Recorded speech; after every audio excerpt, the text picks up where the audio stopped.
So this is the first episode without Rick Grimes, and his absence is still echoing even 6 years later. This gave a great start to life without Rick. 6 years having passed has changed a lot of things in Alexandria. Daryl living in the forest, Carol kind of reverting back to her season 1 self, at least momentarily, Judith taking on a bigger role in the show, and Rick has another son named, I think, Rick Jr., if rumors are right. And I just want to say AMC's decision to keep Rick alive was a great choice. The show just has more positive vibes to it than if he was actually dead in the last episode. There would just be such a grim outlook on things. The episode starts basically with Daryl living on his own. We kind of see how he lives.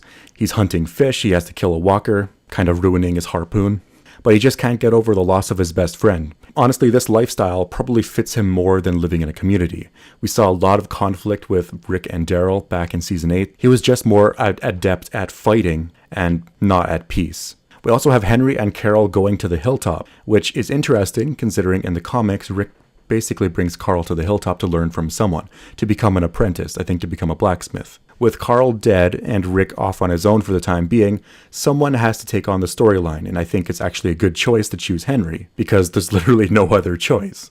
And he's kind of a blank slate, or at least he was in season 7 and 8. Which then means Henry and Lydia, Lydia's the daughter of the leader of the Whisperers, are going to basically start the next quote-unquote war in the show. It definitely won't be like season 7 and 8 because AMC has no doubt learned their lesson from the fan backlash of having a very long, drawn-out conflict. But speaking of that trip to the hilltop, Carol certainly has changed, at least a little bit, mostly due to her new son Henry, who she adopted. She now has something to protect, or at least something more to protect. And to her, being robbed by the Saviors wasn't worth risking her life and Henry's life over the food stolen. That being said, that all lasted like 5 minutes. After Henry basically reminds her that they must always fight the good fight, she decided to burn the Saviors alive, which is amazingly gruesome death, but considering the Saviors also hunted and killed people from all the communities as they passed by and robbed them, giving them mercy will not stop them. They will just keep doing it. This is how the Saviors live. They don't want to live in any of the communities or live a more civilized life. I love that the Saviors are basically done. Like, there's literally no story for them anymore. The riot they had in the beginning of the season was pretty much it. And honestly, I'm kind of happy about that.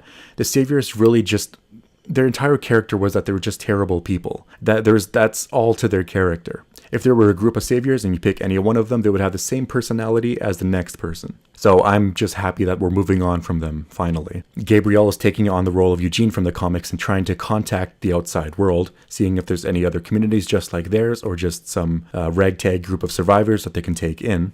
And it makes sense because Gabriel and Eugene, which one of them would care more about helping people? It would make sense the priest would. So I have no issues with that. Rick's death has basically made Michonne overprotective of everything Rick's built and her own family, so she's very, very hesitant to let anyone into her own community. She actually, by the end of the episode, didn't even decide to let Magna into her own group, so she still hasn't moved on from it despite the pep talk from Judith. Magna having been in prison really shouldn't matter to anyone at this point, considering all the stuff Rick's group has been through, their own horrible things that they've had to do in the past. It kind of just outweighs some of the crimes Magna would have committed before the Walker outbreak. The world falling apart won't change everyone, but for anyone still alive at this point, it had to have changed something. And kicking them out of the community without actually hearing what they did or what Magna did to get into prison is kind of just showing that Michonne's using it as an excuse to just not let any of them in. But speaking of Gabriel, I still wonder if he talked to anyone about Jadis, because Gabriel learned a lot about Jadis and saw her speak to someone over the phone or the walkie-talkie and even questioned her on who that was. So clearly he had an interest in it. I mean, only to have Jadis to basically disappear and never to be seen again. I mean, likely. It's very unlikely she's going to be returning to the show. Likely, I think she's going to die in the movies. Only because there's no reason for her to return. She only has Gabriel, and at that was came out of nowhere and went away pretty fast. I highly doubt we'll hear anything at all about this subject, about Gabriel's knowledge of Jadis, just because it's not a good idea to keep bringing Rick up, or the show will just keep getting tied and bogged down by him and his loss. When Michonne sends Magna's group to the hilltop, she says she will help you there. So that's obviously kind of referring to Maggie. But I thought Maggie would have been gone by this point. 6 years having passed, she could have left to Georgie's place, possibly, or whatever reason she would leave, and then return in the future, I guess in the next season. And we know that the last episode was also Maggie's last episode, so she's not going to appear anymore. So that's likely going to be Enid, because she really doesn't have any character arc right now, no story. So giving her the role of a leader would make sense. Now, I don't think it's Jesus. Jesus was offered the role when Gregory stepped down, but Jesus doesn't like being a leader. But personally, I'm mostly excited for the Whisperers. That's what's bringing me to the show. And that scene at the end was amazing. Judging from the teasers released so far, Eugene actually thinks the Walkers are evolving. He would be the only one of the group to ever think that could be happening. Which is also, it's strange because it's not that unbelievable. But I really like that direction. Not immediately revealing that they're these animalistic people dressed as the dead is an awesome way to introduce some George Romero-esque horror.